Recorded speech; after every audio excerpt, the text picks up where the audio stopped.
I'm Brandon. I just want to share my story with y'all.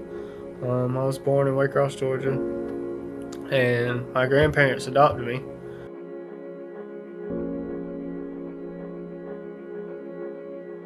I'm Kim, and when I was 15, 16, somewhere in there, I got pregnant. My sister had a party, and at that party, we had just people over, and there were migrant workers that worked in tobacco around our neighborhood.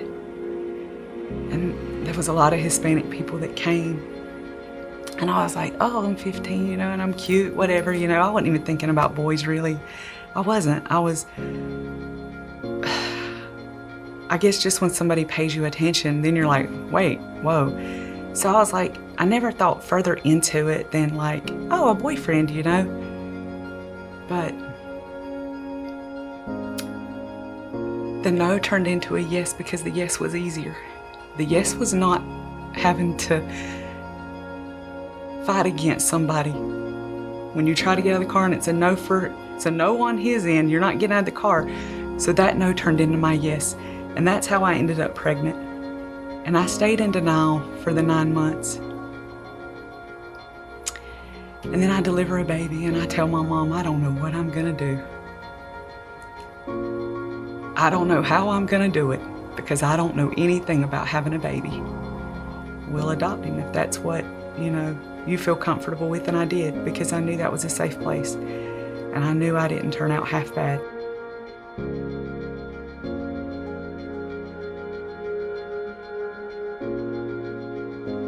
And I had a wonderful childhood, a childhood that most kids, look forward to having. And I played sports. I was very active. When my dad moved to better us, he pulled me. We went 3.5 hours away, and I feel like he took everything I had worked hard in sports for. He just snatched it from me because I was in a new place with new people, and I didn't know anybody. I didn't have anything.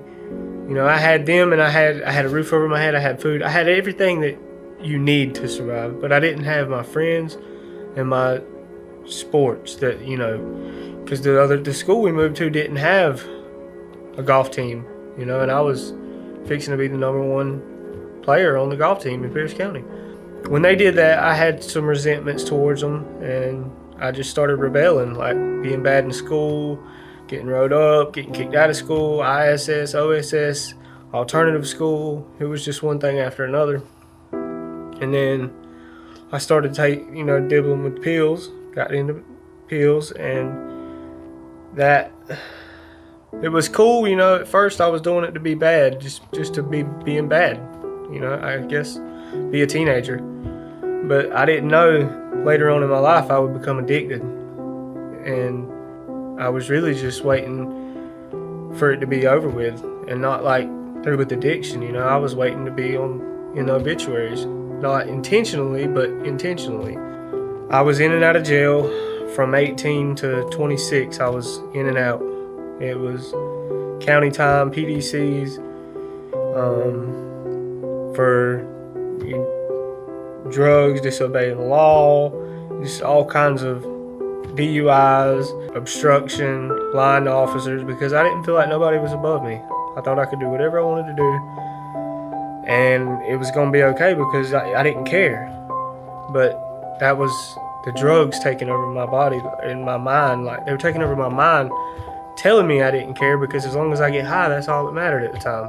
I got put in drug court, and I was on 10 years of probation. Well, I caught 3 possession charges. I was really expecting to go to prison, but God works in mysterious ways, and I got put in drug court. And instead of getting sent to prison, I got put in drug court, and I didn't think I was going to make it. Like, I was just, I thought it was just going to be another time I get a free slap on the wrist, get out of jail, and you're going to do good for a little while, you're going to play everybody, and it's going to look real good, and then all of a sudden, Brandon's off the deep end again. And that was what I thought was going to happen. But that ain't That's not what happened. I struggled for the first year in drug court, and I didn't know why I was struggling. Like, I knew I was clean. I knew my family was happy, but I wasn't happy. There was something missing in my life.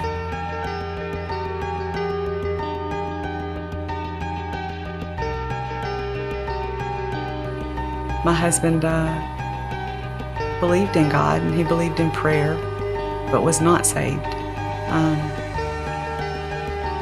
And after he was saved,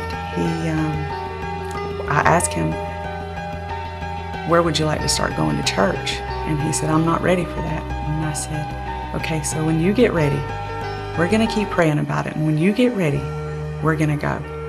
So we started praying together. We started Bible studying together, talking about God more freely in our home. And there was one Sunday he came home and said, I think we're going to go to Remnant. And I thought, there's no way that I'm going to go there. And he said, we're going to go and we're going to try it. I said, okay. And from the moment we arrived, it was very welcoming. We felt very loved, not judged, just a place to call home. It just felt like home from that moment.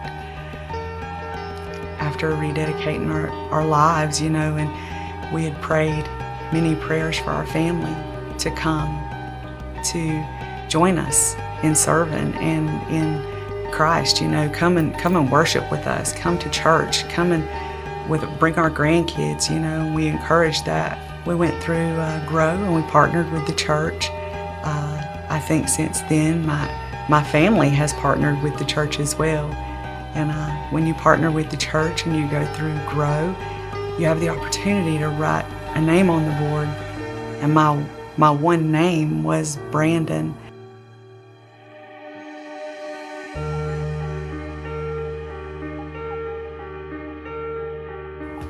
My mom and Dwayne are inviting me to come to Remnant, come to the move. No, I gotta do this, I gotta do that. And I always had an excuse. I got into a little bit more trouble with drug court because it wasn't perfect. I didn't just breeze right through.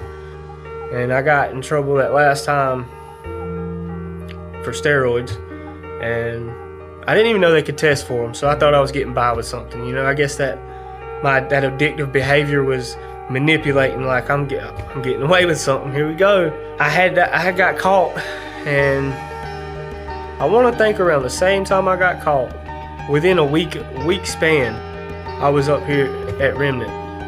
Brandon came to church.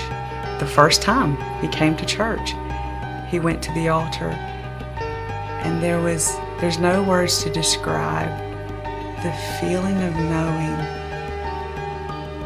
that he is saved. Like God has pulled him from the pits of hell, and he is finally going to find freedom. When I gave my life to the Lord, there were all the bumps and obstacles and the struggles I was going through, they were lifted. Like there was something missing in my life, and then boom, it filled it. And through all of this, I had started serving, greeting people, and had to pray a lot about boldness because I can't freely speak to people. I couldn't.